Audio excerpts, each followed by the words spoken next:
You guys, welcome to episode number 6 of the Derby Crow Red Live, and to start off this episode, we have got the game against West Brom, then we got the big game against Manchester United at Old Trafford. If we kick off this episode with a win, then we'll potentially 1 point away from Man United, and if we do win that game, then we can potentially go top. Also, we're going to be playing this quarter-final game of the EFL Cup. If we can win that, we'll be through to the semis, which will be really good, and yeah, and then I think we'll probably end off the episode, leave that Arsenal game for the next one, and we may be able to crack out the entire month of December in one episode. I'm not too sure, so make sure you do start leaving some comments down below, and if you ever do enjoy any of these episodes, make sure you do leave a like down below, because it just shows that you guys enjoy the series. So, as you can see, 4 points off Man United. Joshua King is actually the top goal scorer, so we have put him into the first team now and not bringing him off the bench. Hopefully he can get a few more. Looking at the West Bromwich Albion lineup, then they've got Myhill and Golson, obviously no Ben Foster, of course, Dominguez and Dawson. I think Dominguez is the Spanish guy from Gladbach.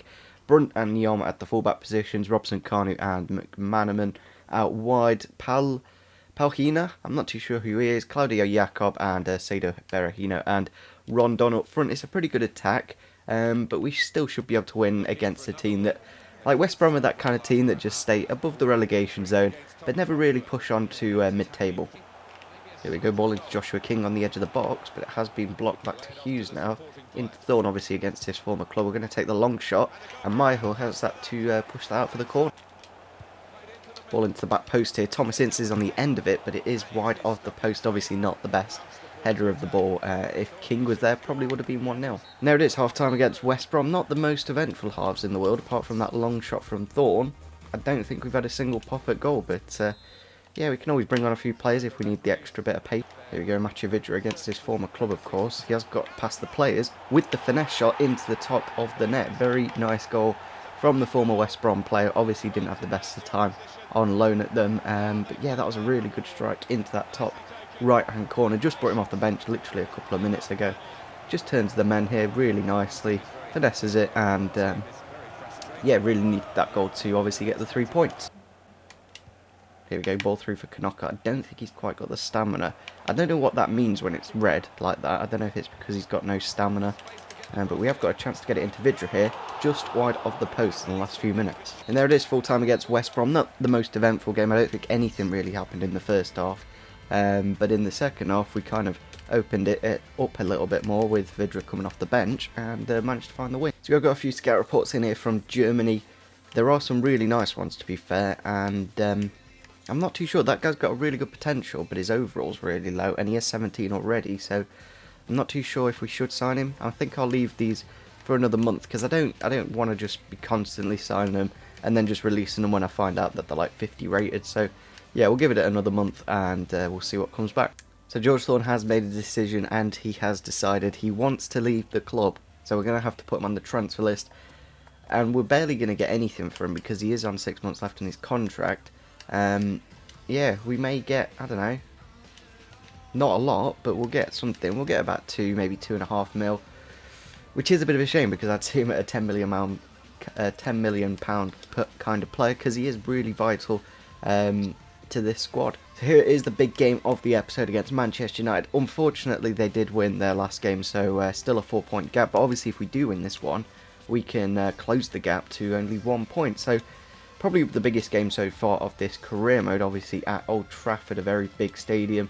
I'm kind of tempted to drop Knockout because he is really like weak. Like, he literally, as soon as anyone touches him, I know Thomas Ince has got lower strength, but I don't know, Knockout, he's only 5'8", whereas Ince is 5'10", a little bit taller.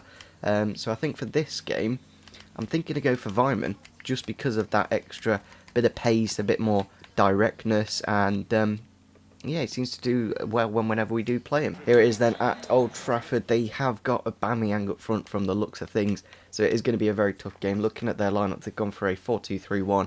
Aubameyang, Mata, Martial, Mkhitaryan, Carrick, Schneidlin. Not the best of CDMs. No Paul Pogba, of course. Rojo, Blind, Bailey, Valencia, and De Gea in goal. Still a strong team, but obviously there's a few weaker players. There's no Luke Shaw, there's no Paul Pogba. I'm trying to think off the top of my head who else they're missing. Ibrahimovic, of course, but obviously Aubameyang, a little bit younger and probably higher rated than Ibra now. off the crossbar, and Aubameyang has put it into the back of the net, but I believe he is offside. Yeah, he is. That's a little bit lucky there, because Carrick literally pulled that out of nothing, and yeah, he was just about offside. Only just, Thomas Ince just about played him off. I'm going to find this into Zinchenko now with the finesse shot, but De Gea is there to find it. There it is, half-time against Man United. We had a couple of chances towards the end of the half, but we have kind of struggled for the majority of it. But Man United really haven't made that many chances, to be fair. We've definitely got options on the bench. They are bringing on Paul Pogba for Michael Carrick to start off this second half, so someone a lot more attacking now in that midfield. Bailey seems to be on ultra-attacking. With the shot, Eric Bailey has scored for Manchester United in the last minute of the game. Literally out of nothing. They just put the ball there. Pinto's in front of him. Doesn't seem to be much of a problem, but Pickford can't quite get his hand to it. And the centre-back scored against us his first Premier League goal of the season. And there it is, full time. Literally went on one attack, didn't even get to the 16-yard box, and Man United won. They probably did deserve it in the end, to be fair. Looking at those match stats, they absolutely dominated on possession and shot. So, yeah, really unfortunate. We could have closed the gap, but instead we've made it even bigger. Looking at the table then, as you can see, we are currently 7 points off Man United, but if we do win this next game, we can close it down to 4 points. Obviously, they did lose their last game that they did just play. And Stoke City are just behind us in third, so we definitely need to win this game. It is at home. Should be able to do a little bit better. Hopefully it's not in the rain as well. Like, we have kind of struggled in the rain. I'm not too sure why. I'm not too sure, actually, because both of these kits are kind of clashy in one way or another. I think we'll go for the away kit because that's what they actually gave it. It is kind of a similar colour, but luckily it's not in the rain today's game. We'll put Knockout back into the lineup and see how he does. So looking at the Stoke team then for today's game, they've gone for a 4-1-4-1. Meme Bemdruf up top, Arnautovic and Shaqiri out wide, Imbula, Allen and Whelan in a midfield 3. Peters, Wolschild, I think he's on loan at Wolfsburg this season. Jeff Cameron, Glenn Johnson, and of course Jack Butland, the former Derby County player, in goal. We've actually put Ince in the middle and Zinchenko on the left. I want to see how that does. He has actually got really good crossing, Zinchenko, and yeah, we'll see how it does. Here we go, through for Will Hughes. Can he get the finish though? Not really, because he's offside. Onto Imbula on the edge here. With the shot, hits the post, and the rebound is miles wide. Here we go, Ince with the ball out wide to Zinchenko. I don't know if we can actually get a shot off here. We have, but Butland's made the save. Rebound here to King off the post. There it is, half-time against Stoke City. Just looking at the match facts, as you can see, we've had 4 shots. We only had 1 in the last game. I know we haven't had the most possession, but on Legendary, you do kind of struggle. I'm kind of tempted to try the 4-4-2 in the next game against Brighton, just to see how we do with it. Mbula with the shot there, and he has found the back of the net out of nothing. I was just having a quick yawn, and then as soon as I stopped yawning, the ball went into the back of the net there with Imbula, obviously Mark Hughes there, celebrating with the manager, of course. It's a bit of a shame that you can't actually just use the manager that the club has, if you know what I mean. Like, you can't, like, you have to pick a manager. You can't just go, oh, I want Arsene Wenger for Arsenal, but no. Nice bit of passing play from Stoke. Thought I had it pretty easy, but a well-placed shot. We have just made a couple of substitutions as well. Brought on Kowenka and someone out on the left. Anya, I've actually tried him out in this game because he does tend to do quite well when we do play. Here we go, Ince with the ball out wide to Kowenka. I don't know if we can actually get this across goal and get the goal. Yes, we have. Isaac Kowenka comes off the bench with his 5-star weak foot, puts it into the back of the net there, makes it 1-1. Just as we bring on Mathieu Vydra, hopefully we can actually get the win in this game. At home, I hope to actually win all our games. I don't think we've actually lost at home yet, so yeah, we definitely need to get that second goal to make sure at least we do get the win. There it is, full time against Stoke City. A little bit unfortunate that we couldn't actually win that in the end, because I felt like we were the dominant one. I know we didn't have the best possession, but we had double of the shots. Into a bit of training then after that Stoke City game. It would be kind of nice to see if we can actually get some growth, and we have, but it is the man that is leaving the club, George Thorne. I kind of hope in the next month that he goes, oh, I actually want to stay at the club, and we can re-sign his contract. I will give it another go, because why not? We may as well see if it actually works now that he has decided he wants to leave the club, but you never know. We'll give him just 10k extra. I know he only wants 30, but we'll give him 34. Crucial first team play and see what comes back. Next game then against Brighton in the EFL Cup. Obviously we are going to be using our second team for this game. Kind of tempted to go for the 4-4-2, but I'm going to keep it to the 4-2-3-1. As we are in the quarters, it's not really the time to start experimenting. Obviously, Konokar potentially coming against his former club. We'll see what kind of stamina he's on. and we'll decide whether he can actually go onto the bench or not. I think we'll be able to bring him off the bench. He's on pretty decent stamina. And hopefully against like a championship team he can do a bit better. Let's have a look at the Brighton lineup then for today's game. They've gone for a 4-4-2, so it's going to be interesting to see how we do with our team. Obviously our player Everton, Sinjo, in the right back position. He was pretty decent when we did have him. Obviously none of you guys actually saw him play, but when I was going through the season, yeah, he was an alright player. I never actually played him at right back, I mainly played him at centre mid, but yeah, they've got a decent team. Obviously, no Knockout on that right hand side. Andre Silva from Porto, he'll probably be like 80 rated now up front, so very dangerous attacker for them. And we've not exactly got the best team in the world, so it could be kind of difficult. Cuenca with the ball into the box now. Can Johnny Russell win it? He has, but it has gone straight into John Ruddy's hand. Here we go, Weimann with the ball. He has taken it around one man, got it into Cuenca now. Don't know if he can get the finish. Good save by Ruddy, I believe. There it is, half time against Brighton. I'm kind of tempted to bring on Knockout now because our wingers really haven't done too much so far. Also Bryson, a little bit more power in the midfield would be kind of nice. On the attack here, through for Norwood with the shot, and out of nothing, Brighton are back in the game. We've had like 3 times more shots, but again, the AI just managed to pluck it out of nothing. We're probably going to make a few substitutions in a minute. Here we go, Martin on the edge. Can we get this goal back very quickly? Ruddy has literally saved everything so far for us that we've like hit at him. I'm going to bring on Bryson, bring on Knockout as well for Cuenca. Put Russell out on the left, and I might be even tempted to go to a 4-2-4 with 2 strikers up front. Ball through for Manu now. He has just come off the bench, so he has got blistering pace. He has gone through, and it has made it 2-0. We're going to have to make some changes now, because we're 2-0 down in the quarterfinals of the EFL Cup. 20 minutes to go then. Literally 2 attacks for Brighton, and they're 2-0 up. It's just frustrating, because we're on Legendary.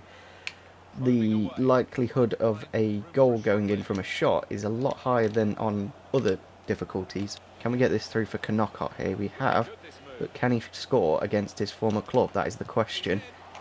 What is that? What is that from Knockout against his former club? Absolutely fluffs his lines and beats it into Rosette. I'm like, ball into the box, and they've made it 3. We're going out of the EFL Cup, guys.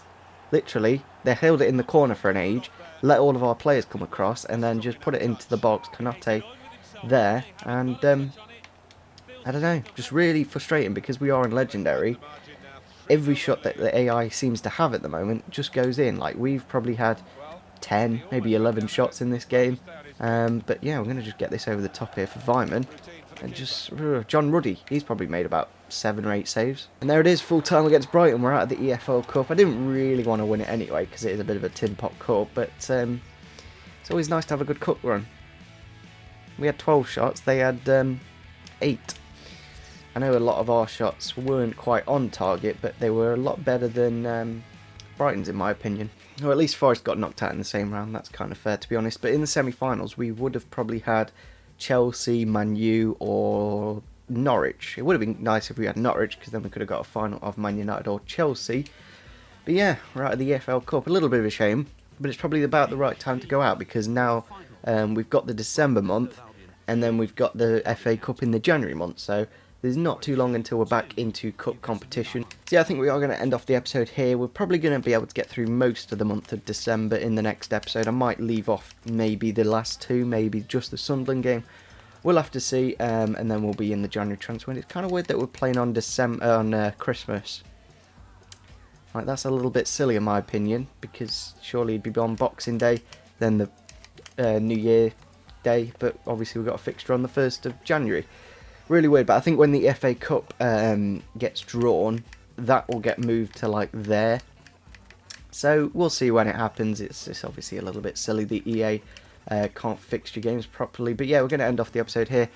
Currently 6 points off the top of the table. Hopefully we can start to claw back a few points. So looking at Kanaka, in 16 games he's got 3 goals and 3 assists. I don't really count the clean sheets because he's not exactly contributing to that. He's got an average rating of 7.2. which is not bad. He's still growing in stats, so that's good to see. But yeah, we basically paid about 5.5 million for him. He has grown by about 1 million in value, so that's good to see. So we could always move him on, because he's really not done too well in my opinion. 3 goals and What's it? 3 goals in 16 appearances. Really isn't too good, to be honest. So yeah, we might have to move him on in January. Also looking for a striker, because Joshua King, he seems to be a little bit inconsistent in this episode. Really haven't scored that many goals recently, so we do need to start scoring a lot more. Defensively, I'm very happy. That back 5, very good indeed. Obviously, Thorne has been quite instrumental in keeping clean sheets, as he is the holding midfielder. But yeah, hopefully you guys did enjoy this episode. Make sure you do smash the like button, subscribe if you are new to the channel, and see you soon. Bye.